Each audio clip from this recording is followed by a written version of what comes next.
Herkese merhabalar. Belçika'ya Göç YouTube kanalıma hepiniz hoş geldiniz. Bugün çok tatlı bir konuğum var. Tam 30 yıllık arkadaşım Meryem. Az önce kendi aramızda da çünkü böyle konuştuk. Meryem, kısaca kendinden bahsedebilir misin? Merhabalar, ben Meryem, Ayşe'nin 30 yıllık arkadaşı, 36 yaşındayım. Ben hayalleri olan küçük bir kızdan bahsetmek istiyorum. İlkokul 1'deyken böyle ilaç karışımları yapardım, boyaları birbirine karıştırırdım. Hayalimde eczacı olmak vardı. Ama hayat bir şekilde bizi farklı yollara ilerletiyor. Sonra tabii planlar değişiyor, amaçlar değişiyor. Derken ben kendimi Deniz Harp Okulu'nda buluyorum. Deniz Harp Okulu'nda bir aylık bir askerlik sürecinden sonra ayrılıyorum ve Yıldız Teknik Üniversitesi Kimya Mühendisliğine giriyorum. Burada lisans sürecimi tamamlıyorum. Tamamlarken ilaç sektöründe çalışmaya karar veriyorum. Stajlarımı bu doğrultuda yapıyorum. 3 yıl ilaç sektöründe çalışırken yüksek lisansımı da tamamladım. İşletme yüksek lisansı. Ama dedim istediğim hayat bu değil. Bu küçük kızın bir hayali vardı. Daha severek yapacağı bir iş, daha yeri geliyor sakin, yeri geliyor yoğun yapacağı bir iş ve ailesine de vakit ayırabileceği bir iş istiyordu. Bu süreçte evlendim, eczacılık fakültesini bitirdim, iki çocuk sahibi oldum, 5 yıllık da eczacıyım. 4 yıldır da yaklaşık kendi eczanem var. İşimi Süper, seviyorum. süpersin. O kadar oldu mu? Daha dün gibi. Eczanenin açılışı Evet. dün gibi. Evet, o zaman çok internet desteğini gibi hatırlıyorum. Türk Telekom deyip böyle alttan. Evet, evet. Şimdi bugün VIP hemen işlerimiz halloluyordu. artık buradan oraya. Meryem çok Evet. tatlısın ya. Gülmekten yanaklarım acıyor şu an. Bunlar benim böyle sevdiğim çizgilerim. Hatta onu kadınlarda bakıma geldiğimizde bazen biz kırışıklıklarımızla da barışık olmamız gerekiyor. Yani demek ki çok gülmüşüm ki burada benim güzelce çizgilerim oluşmuş. Bir sıkıntı yok. İyi ki hep gülelim. Bugünkü yayının amacı da aslında evet çok güzel bir yerden girdi. Biz kadınlar hem olarak özellikle böyle göçten sonra hele hele bir de çalışmıyorsak diyoruz ki yani bu öz şefkat yolculuğunda bir kendimize dikkat edelim. Efendime söyleyeyim bir de şöyle bir durum var. Seninle de konuştuk öncesinde.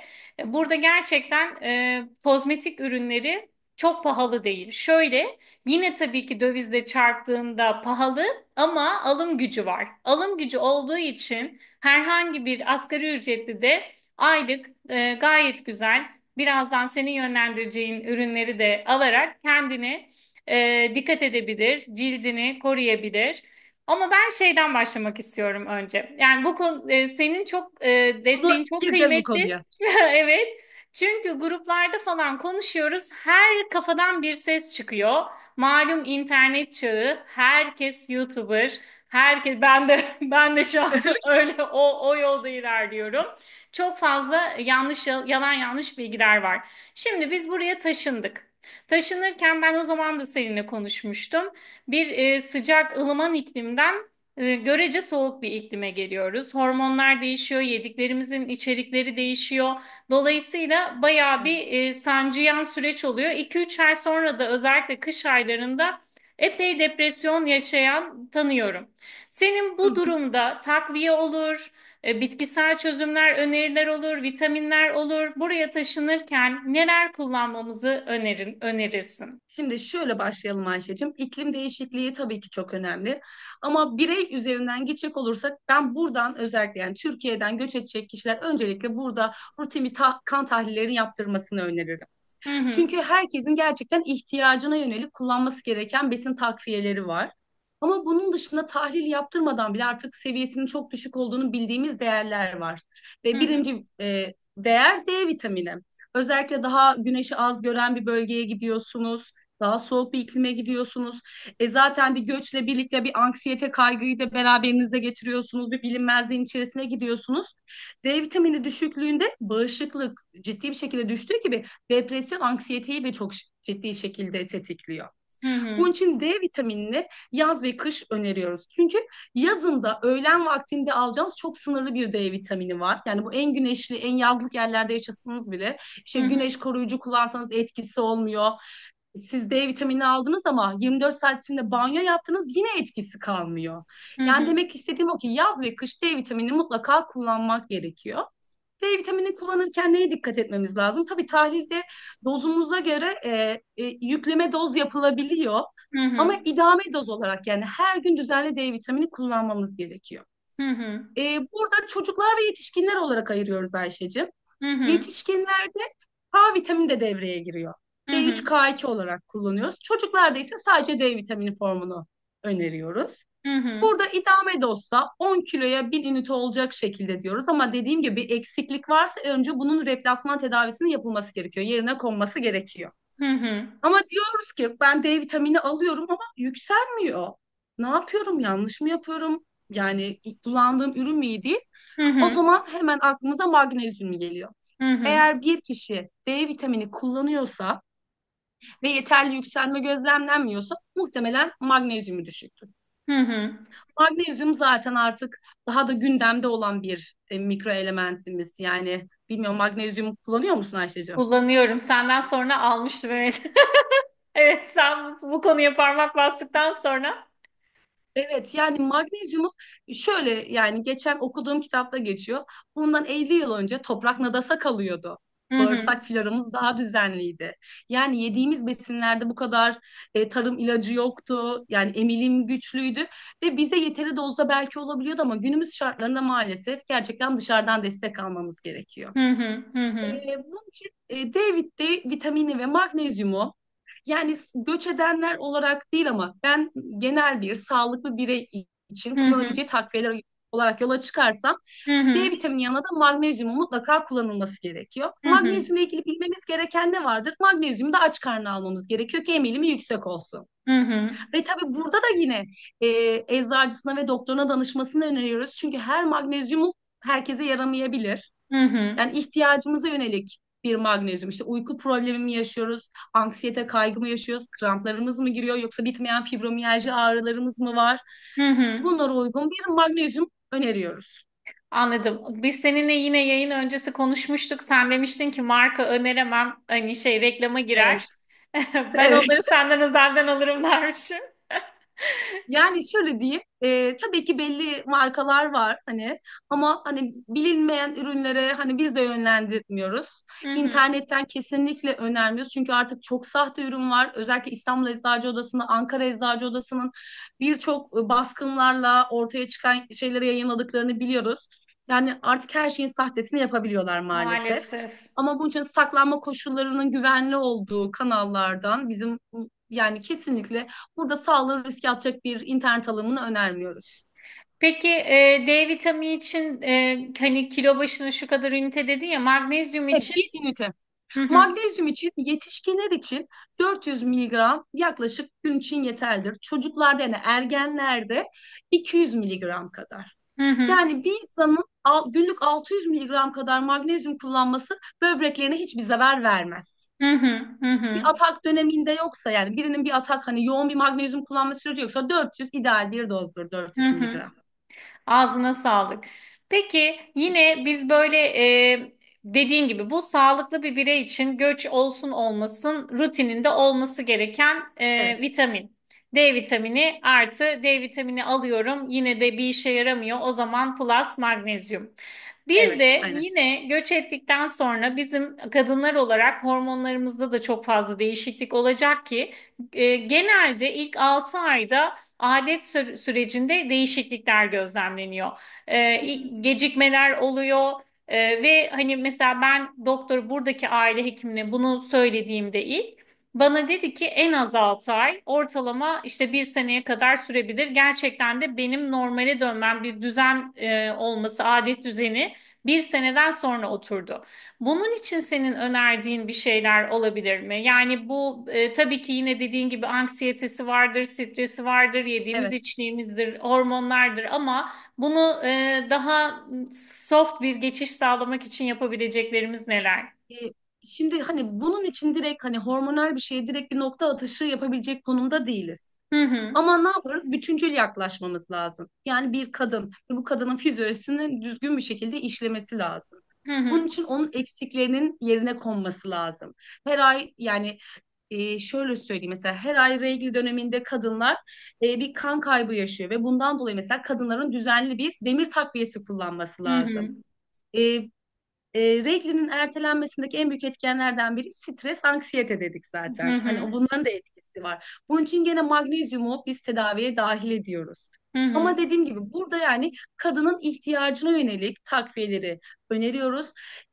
Sadece hani hormonal olarak belki doktor kontrolünde. Çünkü hormon ilaçlarını doktorlar yazabilir, reçete edebilirler. Orada da nitekim reçeteyle zaten temin ediyorsunuzdur diye düşünüyorum. Tabii. Reçetesiz Hı hı. verilmiyordur.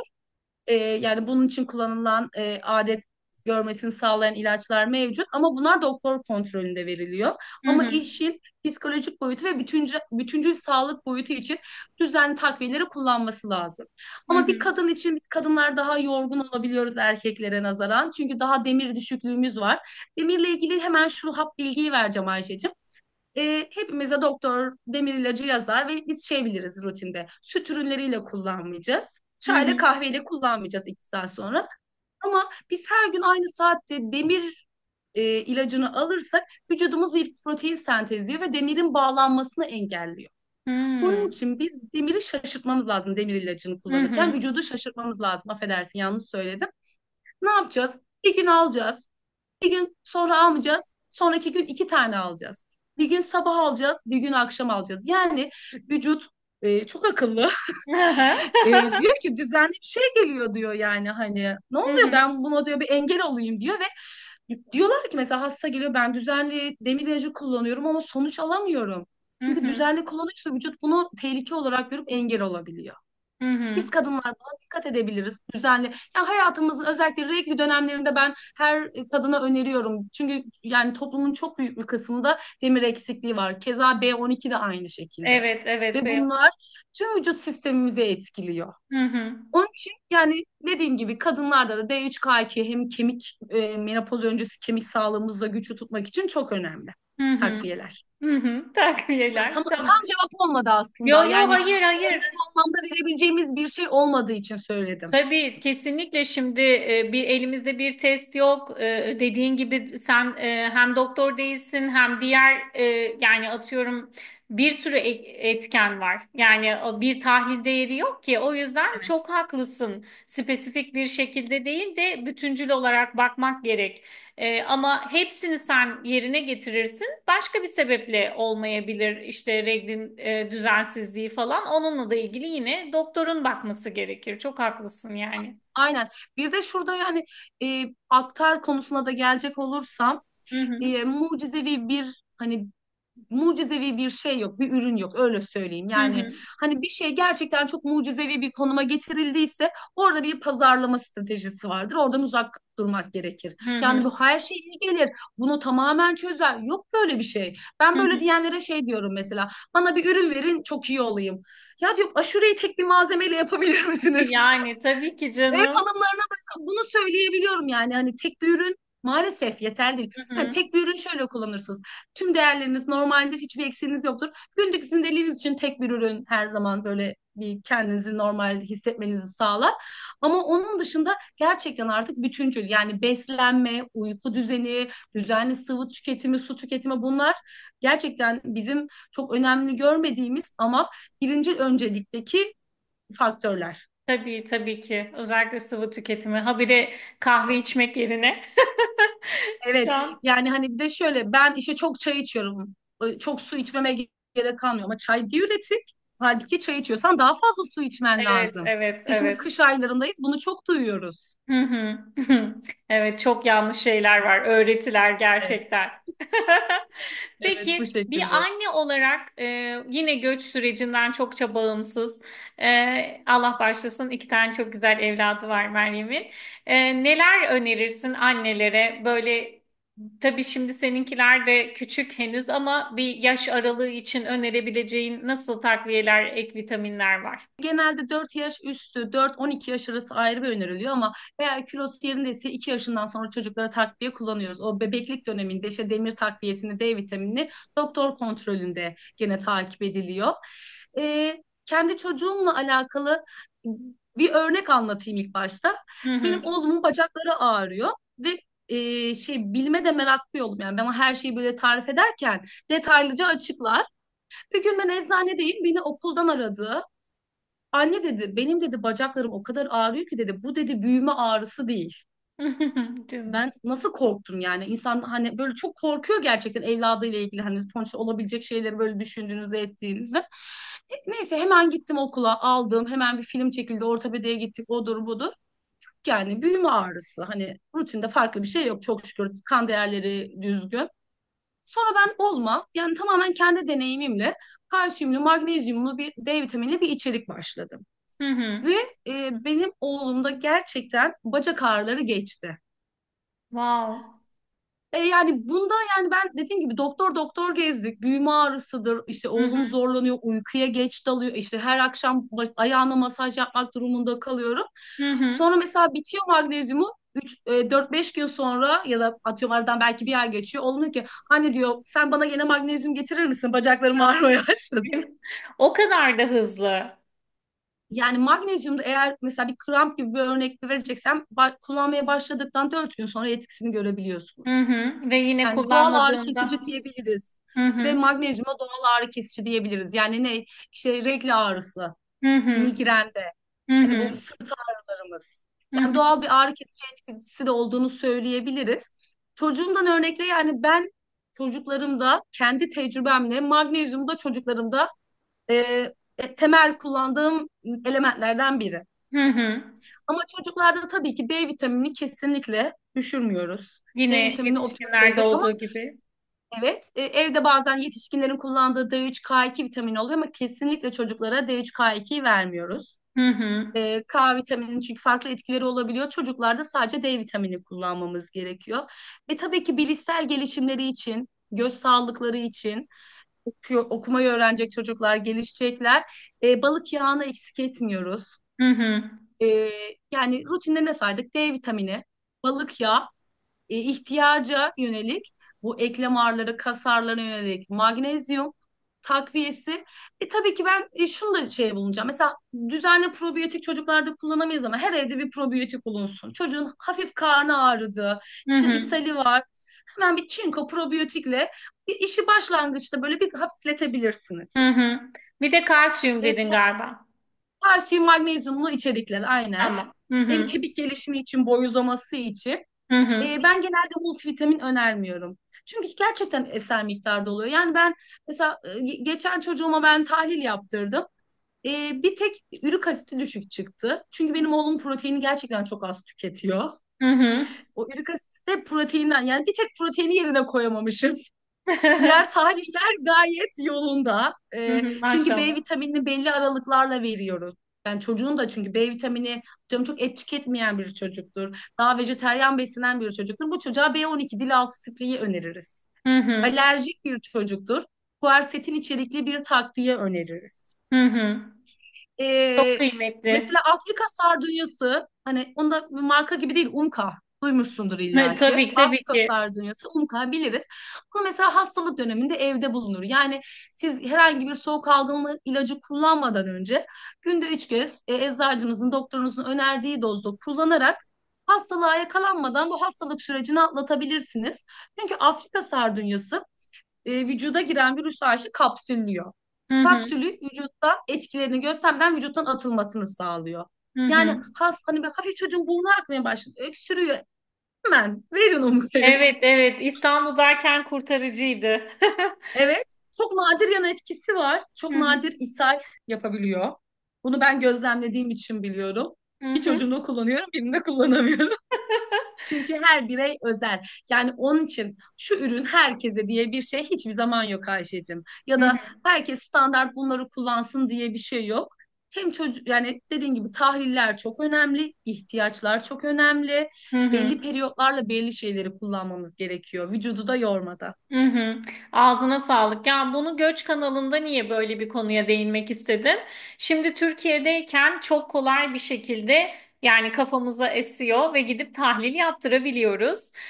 Yurt dışında genelde böyle çok bir şansımız yok. Yani doktora gidip de ya ben kendimi halsiz hissediyorum, bir kan tahlili yapıver. Buna yönelik de bana şuradan işte ne iyi gelecekse söyleyiver. Hangi vitamin eksik pek yok. Yani yine Belçika görece Avrupa Birliği ülkeleri arasında iyi bir yerde bu arada.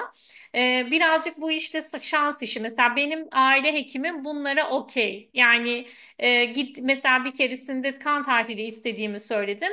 Kendisi hemen kan tahlili yaptı orada. Sonra aradı beni ertesi gün. Ne yolunda ne değil anlattı ama ben biraz şanslıyım. Yani o yüzden de Anladım. birazcık kendi söküğümüzü kendi dikme yolunda ilerliyor. Anladım. Şimdi o zaman şöyle bir başlık açalım Ayşe'cim. Hı Şimdi hı, zaten ne diyoruz? D vitamini artık gerçekten tahlilsiz kullanabiliriz. Yani hı çünkü hı, 70 böyle 70 seviyelerinde olsun istiyoruz ama inanın düzenli D vitamini kullananlarda bile yarı ömrü o kadar hızlı ki gerçekten düşüyor. hı D hı, vitamini tahlilsiz kullanabilirsiniz. Yüksek dozda değil, düşük dozda kullanırsınız riske atmamak için. hı hı. Anladın mı demek istediğimi? Fazlasının nasıl bir zarar? Bir şey söyle. Benim de şöyle bir Fazlasını şeyim zarar. var. Şöyle bir deneyimim. Bir keresinde Dalır daha çok küçük bizim köpeğimiz. İşte 2 yaşında falandı. Evde bir gün bir vitamin bulmuş. Ve onu inan ki hatırlamıyorum çok çünkü 14 sene falan önce bahsettiğim şey. Ve Bizim vitamini buralardayken sen. evet ben Gümüşbala'dayken Gümüşbala'da Evet. vitamini tırnaklarıyla açmış boncuk boncuk ya hoşuna gitmiş tadı da eme eme 12 tane vitamin yemiş. D vitamini mi özelinde başka bir D vitamin mi? vitamini değildi. Farklı bir Hı. vitamindi. Sonra hemen biz veterinerimizi aradık. Çok korktuk. Dedi ki onu stok yaptı vücudu. Yeri geldiğinde kullanacak. Şimdi şöyle diyeyim. Demek ki yağda depolananlar depolanacak. Suyla atılanlar Hı atılacak. hı. Zaten genel multivitaminler içerisinde de yok. Ama inan çok tehlikeli olan vitaminler var mı Ayşe'cim? Var. Hı hı. Bilinçsiz kullanılan vitaminler var mı? Var. Yani onun için tahlilsiz kesinlikle kullanılmayacak bir ne dersen bana. Hı Derim ki hı. iyotu kesinlikle tahlilsiz kullanmayın. Hı hı. Çünkü cidden vücuda bu sefer zararı var. Hı hı. Yani hani ama diğer vitaminler de veterineriniz dediği gibi çok korkacak bir şey yok. Vücutta depoda kalacak. Çok bir şey olursa alerji mesela çinko alerjik bir reaksiyon verir. Hani alerji bu arada küçümsediğim bir şey değil. Gerçekten çok ciddi sonuçlara sebep Tabii olan bir durum tabii ama tabii. hani bunlar eser miktarda hafif bahsedeceğimiz şeylerden bakacak olursak. Ama mesela hani iyot bilmiyorum sağlık gündemi takip ediyorsan bazen böyle iyotla ilgili çok şeyler oluyor. Videolar oluyor, bir şeyler oluyor. Eczaneye geliyorlar bana. İşte ben şu iyodu kullanmak istiyorum, şu kadar iyot kullanmak istiyorum. Burada dediğim sadece doktorunuza danışmadan Hı kesinlikle hı. iyot kullanmayın. Evet, Çünkü birkaç fenomen çok fazla gündeme getirdi, değil mi son evet, yıllarda? evet. Şimdi bir insanın iyotu kullanırken şimdi tüm tiroid dengesini de bozabilirsiniz bu insanın. Vücuduna olduğu gibi zarar verirsiniz. İyot kullanıyorsunuz ama bu hastanın ferritin depoları dolu mu? Hı hı. Yanına selenyum kullanıyor mu? Yani diğer vitamin değerleri ne durumda? Doktorun değerlendirmesi gereken kriterler var. Bu noktada ben kendim iyot başlayamıyorum. Hı hı. Yani çünkü belki bu kadar Risk. yeterli tecrübeme şu anda güvenmiyorum Hı ben. Çünkü hı. bir hekimin de kontrolünde. Çünkü tahlil sonucuyla ilerlenmesi gereken bir kanal. Hı hı. Ama ne diyorum? Çinkoyu her birey yılda 3 ay kullanabilir bağışıklığını desteklemek için. Hı En hı. çok neyden biliriz biz? Saç dökülmeleri, tırnaklar değil mi? Çinko deyince aklımıza ilk onlar gelir. Hı hı. Hı hı. Yılda 3 ay her sağlıklı birey kullanabilir. Bu 3 ayı yayabilirsin. Evde bir kutun vardır. O bir kutuyu 3 ayda da bitirebilirsin. 3 kutuyu arka arkaya da bitirebilirsin. Hı hı. Hı hı. Mesela bunu tahlilsiz kullanabilirsin. Magnezyumu tahlil yaptırmanıza gerek yok. Hı hı.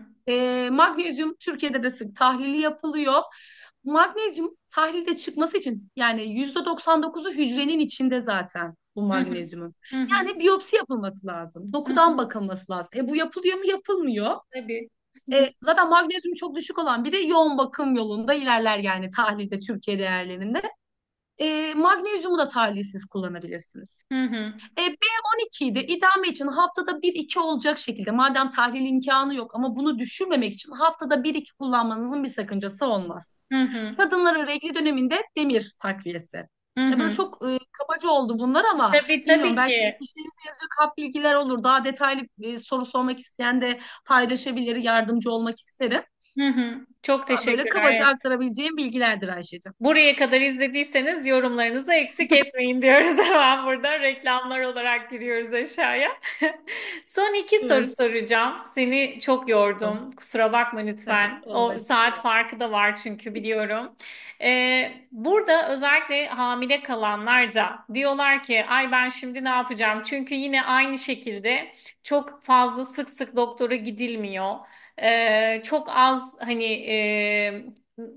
çok zor bulunuyor doktor. Bulunan doktor her zaman Türk olmayabiliyor. Kişi İngilizce bilmeyebiliyor. Yine en genel hatlarıyla hamilelere nasıl önerilerde bulunursun? Hamilelere nasıl önerilerde buluruz? Ama bu Sağlıklı şu demek değil kucaklarına tabii. alsınlar bebişlerini. Amin. Yani ben 8 aylıkken hamile kaldım ikinci çocuğuma. Hamile görünce geçmiş olsun diyesim geliyordu. Canım benim ya. Evet, çok Yani az Mete 8 araları. aylıktı. Bu baktım Azra'ya başka bir arkadaşıma gülerken kendim hamile kaldım yani. Kendim hamile olduğumu bilmiyormuşum ki ondan önce doğurdum. Yani böyle de bir Çok iyi. var. Aynen aynen. Onun için hamileleri ben görünce geçmiş olsun diyesim geliyordu. Zor tutuyordum kendimi. Hamilelik sürecinde hani hamileler için böyle ufak bir multivitaminler var. Bunları eczaneye gittiğinde önereceklerdir. Ama zaten demir ilacını öneriyoruz Hı hamilelerde. hı. Yani Türkiye'de de bu her hamilenin kullanması gereken takviyelerden biri. Gebelik öncesi özellikle 6 ay öncesinden folik asit kullanımı önemli. Hı Çünkü hı. bebeğin beyin gelişimi için. Hı Yani hı. folik asit depolarının dolu bir şekilde annenin gebeliğe girmesi çok önemli. Ki keza hamilelikte biliyorsunuz kas ağrıları, kramplar, o yorgunluk, magnezyum anneleri bir nebze de olsa rahatlatacaktır. Hı hı. Ve babaların ilgisi. Ve babaların ilgisi, sevgisi, şefkati, ev işleri Evet, yapması. evet. Yani hayat müşterek bu Çok şekilde. tatlısın. Son sorum da şu olacak. Aslında ta ilk konuştuğumuz konuya geri döneceğim ve Evet. diyeceğim ki Biz kadınlar. evet, biz kadınlar günlük bakım rutinlerimizde neler yapmalıyız? D vitamini Evet. söyledik zaten. Vitaminler bir kenara. Şimdi sadece krem olarak konuşacak olursak. Şimdi Cilt ben temizliği. öncelikle şunu söyleyeceğim. Bir kadın cildine iyi bakmak istiyorsa beslenmesine öncelikle dikkat edecek. Hı hı. Gerçekten kapalı, işlenmiş gıdalardan uzak duracak. Yani kendisine yaramayacağını bildiği şeylerden uzak duracak. Daha az şeker tüketimine dikkat edecek. Evet, seni Asitli görüyorum. içecek Sen bu tüketimine konuda dikkat edecek. muhteşemsin. Yani ben seviyorum. Yani böyle beslenmeyi seviyorum. İlkokuldaki bir defterim var. Sağlıklı beslenme alışkanlıklarını gazetelerden kesip yapıştırıyormuşum. Bu Ya hani çok Posta Gazetesi'nin şeyleri vardı ya önceden evet. bebeklere Ayşe hatırlarsın. Evet, O evet. dönemlerde bir de benim böyle bir ajandam varmış. Yani brokolinin faydaları falan diye. Ve ben seviyorum. Hı Yani hı. keyif de alıyorum böyle beslenmekten. Ama gerçekten bir kadının cildine yapabileceği en güzel şey sağlıklı beslenmek, güzel bir uyku. Hı hı. Yani akşam melatonin salgılanmaya başladığı vakitler yani 10-11 gibi. Yani o sirkadiyen ritmi düzenli tutmak gerekiyor. Hı hı. Çünkü güzel bir uyku cilt için çok güzel bir yatırım. Hı hı. Ve düzenli su tüketimi. Hatta ben şunu söylerim. Eczaneme gelen hastalardan kolajen direkt böyle hiçbir D vitamini de kullanmıyor, magnezyum da kullanmıyor. Kolajen yok diyorum ben kolajen değil. Önceliğimiz farklı. Yeterli su tüketiyor musun? Yok. Sigara içiyor musun? Evet. İşte beslenme zaten dikkat edilmiyorsa, uyku da düzensizliği varsa kolajenin de orada pek bir faydasını maalesef göremeyiz. Yani ben buna inanmıyorum. Hı hı. Hı Bir hı. bütüncül. Yani her şeyde olduğu gibi ciltte de bütüncül yaklaşmak gerekiyor. Gelelim dermokozmetik açıdan Hı rutinlere. hı. Hı Her hı. şeyin başı temizlik Ayşe'cim. Hı hı. Cilt tipimize uygun bir temizleme jeli, köpüğü Hı hı. mutlaka herkesin kendi cilt tipine uygun. Bunu bulundurması gerekiyor. Hı hı. Yani sabundan uzak çünkü sabun kurutur cildimizi. Kurutur. Evet. Gerçekten cildimize uygun bir yıkama jeliyle yüz temizliğimizi sabah ve akşam yapmayı uygun görüyoruz. Bir de ben bu rutinlerde şimdi şunu önermiyorum. Hani atıyorum işte şöyle yüzümüzü yıkadık, tonikledik, krem sürdük, serum sürdük, krem sürdük. Ondan sonra haftada bir iki maske yaptık. İşte termal su. bunları düzenli kullanamayacaksak bunları almanın hiçbir anlamı yok. Hı hı. Yani öncelikle biz hani kadınlar olarak bunu da hani böyle almayı çok seviyoruz. Evet, evet. Spora Almayı başlayacağım çok diye seviyoruz. sürekli bir şeyler alıp sonra kenara atmak gibi. Şey oluyor, eczaneye geliyor beyefendiler eşleriyle birlikte. Aa diyorlar, Meryem Can Türkan siz misiniz? Ekstrede benim adımı görüyorlarmış sürekli. Eczanede post cihazında Meryem Can Türkan. Biz hanımlar böyleyiz. Ben çünkü birçok hastamın eşiyle bu şekilde tanışıklığım var yani. Ekstreden dolayı benim adımı biliyorlar. Gerçekten efektif bir adım adım başlamamız lazım. Yani bizde bu düzenli alışkanlığı kurmak önemli. Yani temizleme jelini, ya bir ürün kullanın ama düzenli kullanın. Hı hı, hı hı. Bunlardan en önemlisini söyleyecek olursam, temizleme jeli, günlük bir akşam gündüz güneş kremi kullanıyorsak akşamları için bir nemlendirici. Ama tabii ki makyajlarımızı çıkartmak için misel sular var, cildinize uygun. İşte sivilceli ise ayrı tonik, gözenekler için ayrı tonik. İşte maske daha derin nemesine temizleme için, serumlar kremlerden daha etkili bir etki gözlemliyor. Yani bunlar da inanın lebiderya. Hı hı. Yani Evet, biz evet. bunları denemeyi, almayı çok seviyoruz. Ama dediğim gibi düzenli beslenmiyorsak, güzel uyumuyorsak, işte yeterli su içmiyorsak ve bu aldığımız ürünleri düzenli kullanmıyorsak Anlamsız. maalesef cebimize zarar. Hı Yani hı. birazcık geliyor. Sonra son kullanım bakıyorsunuz, aa açıldıktan sonraki tarih gelmiş ama ürün dop dolu. Kullanılmamış. Evet, evet. Yani böyle açın dolabımızı, bir sürü böyle ürün çıkıyor mu? Çıkıyor maalesef. Maalesef. Dediğim gibi herkesin kendine özgü bir rutini illaki oluşturulur. Ama bunların en başında temizleme ve güneş kremi. Hı hı. Çünkü cilt kanserine karşı koruyuculuğunu, yani bu internette bir fotoğraf vardır. Bir kadın yüzüne sürmüştür ama boynuna sürmemiştir. Hı hı. Boynu ve yüzü arasında baya bir fark var. Hı Sen de hı. sonrasında bakabilirsin.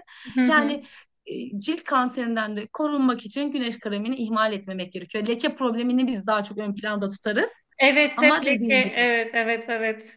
Bir de burada Ya bir de hı hı. lütfen söyle Ayşe'cim. Ya Belçika özelinde güneş ışınları da daha dik bir açıyla şey yaptığı için geldiği için Türkiye gibi değil mesela. Burada bir saat durduğun zaman güneşin altında inanılmaz hızlı kararıyorsun. Yani bronzlaşmanın ötesine gidiyor. Sen kararıyorsun, ben kızarıyorum. Evet. Muhtemelen değil mi dediğim bu? Evet, tabii tabii beyaz olanlar da Hastanelik kazı. olabiliyor. Yani sen gene şanslısın ama gerçekten işte hani bu benim cildim biraz daha işte buğday, hani kullanmasam değil. Hı Bunun hı. bir leke durumu var. Ve leke tedavileri o kadar zahmetli ve uzun bir süreç ki Hı Ayşe. hı. Yani insanlar sonra buna hem sabrederek hem belli bir bütçe ayırarak devam etmesi gerekiyor. Ama bir şeyi başa gelmeden önlenebilir. Birazcık Tabii aslında bizim farkındalığını yaratmak gerekiyor. psikolojik olarak da zor. Evet, bir de ben şuna değineceğim. Ya biz kadınlar işte gün içerisinde başlıyoruz. Özellikle anneysek işte çocuğumuzu okula gönderiyoruz. İşte kahvaltıydı. Bir yandan işleri planlıyoruz. Bir yandan akşam ne yemek yenecek onu düşünüyoruz. Yolda gelirken telefon görüşmeleri yapıyoruz. Öz şefkat. Biz kadınlar gerçekten koşturuyoruz işte. Ne dedik? Sabah kalkıyoruz, çocukları okula hazırla, kendimizi hazırla. Yeri geliyor eşimizin kıyafetini çıkartıyoruz. Yani işle ilgili problemleri düşünüyoruz. Onları nasıl çözeceğiz? Yolda, trafikte, orada, burada. Biz neredeyiz? Biz yokuz. Kendimize birazcık bir diyorum. Hani öz şefkat. Yani o kremi sürerken bir teninizi hissedin. Yavaş yavaş koşturmadan, yani banyoyu kilitleyin. Bir 10 dakika kendi öz bakımınızı yapın. Çünkü biz bir kadınız. Yani anne olmadan önce bir kadındık. Eş olmadan önce bir kadındık. İş hayatına girmeden önce. Yani bir kadın olduğumuzu hatırlayalım. Kendimize değer verelim. Biz mutluysak aile bireylerin mutlu olacağını bilelim. Yani bu depresyonu, anksiyeteyi hep konuştuk biliyorsun. Hı hı. Öz bakımla birlikte bunların üstesinden de gelebiliriz. Hani bu kadar basit değil tabii ki bu depresyon, anksiyete gibi ağır Tabii, tabii. bulgularda ama genel olarak hayat motivasyonumuzu arttıracak etkinliklerden biri olduğunu düşünüyorum. Çok teşekkür ederim. Çok güzel söyledin. Kesinlikle. Ben Teşekkürler. bir sağlık Çok çok heyecanlandım mı bilmiyorum Ayşe'cim, yani hayır, video. çok güzeldi. Çok tatlı. Aynı sen gibi yani süper oldu. Tıpkı senin gibi yayında Teşekkürler bence. canım. Yine izleyenler de yorumlarını yapacaktır. Ekstra sorunuz varsa lütfen yorumlara yazın. Aynı zamanda ben hani bu kadar emek etti, beni kırmadı, yayınıma katıldı canım arkadaşım. Meryem de az önce böyle yayında birazcık adı geçse de eczanesinin istersen biraz da reklamını yapalım kapatmadan önce. Ben 30 yıldır aynı yerdeyim. Avcılar'da oturuyorum. Gümüşpala'da Ayşe ile buradan dolayı tanışıyoruz. Eczanem Beylikdüzü'nde. Hı hı. Böyle çok minik bir eczanem var. E, e, Fark et. isim ver, Park Eczanesi, evet evet, Tabii ki Adnan isim Kahveci vereceğim. Mahallesi'nde Park Eczanesi. Park Böyle eczanesi. tam bir semt eczanesi yani. Gerçekten işimi seviyorum ve bence bir insanın hayatta sahip olacağı en önemli şeylerden biri işini sevmesi. Yani bir şeyi tutkuyla yapmak insanın hayat motivasyonunu arttıran bir şey. Tutkun kalmazsa bunu da bırakırım. Yani zamanında çok şey bırakmışlığım var. Çok Tutkum kalmazsa başka bir yere sıçrarım, yani hayat buradan devam edecek diye bir şey yok. Ama gerçekten içimizdeki sesi birazcık dinlemek gerektiğini düşünüyorum. Kesinlikle bunun için de en güzel örneksin. Aslında bak yine sağlık dedik, öz bakım dedik, öz şefkat dedik ama yine bak yine ben bunu göçle birleştireceğim. Biz buraya geldikten sonra yani özellikle benim yaş grubum ya bu saatten sonra hani yeni bir iş, yeni bir meslek diyoruz ama gayet de oluyor. Türkiye'de asla olmaz Evet. diyoruz ama işte canlı örneği Meryem yani Evet. karşımızda. Ya 26 yaşında üçüncü üniversitemi okudum. Yüksek lisansa da birlikteydik Ayşe, evet İstanbul birlikte Üniversitesi'nde. ortak Onu da derslerimiz bahsetmedik. vardı. Aynen, yani o zaman daha evli değildim, işte özel sektördeydik. Ama bir şeyleri e, deneye yanıla ben öyle buldum. Hı, Yani hani şans vermek gerekiyor. Yeni fırsatları değerlendirmek gerekiyor. Dediğimiz o alandan, bazen konfor alanından bazen çıkmak gerekiyor. Şu anda çok mutluyum hayatımda ama bu sürece gelirken yaşadığım sancıları da kendim biliyorum. tabii tabii. Yani sancısız bir süreçte olmuyor. Her şey bir doğum gibi yani. Sancısız bir doğum olmadığı gibi. Ama bence değiyor. Çok güzel. Ağzına sağlık tekrar. Çok teşekkür Çok ederim yayına teşekkür katıldığın ederim. Benim için de için. çok keyifli bir sohbet oldu Ayşe'ciğim. İstersen beraber yayını kapatalım. Kendinize dikkat edin. Tamamdır. Bir el sallayalım. Görüşmek üzere. Hoşça kalın. Hoşça kalın.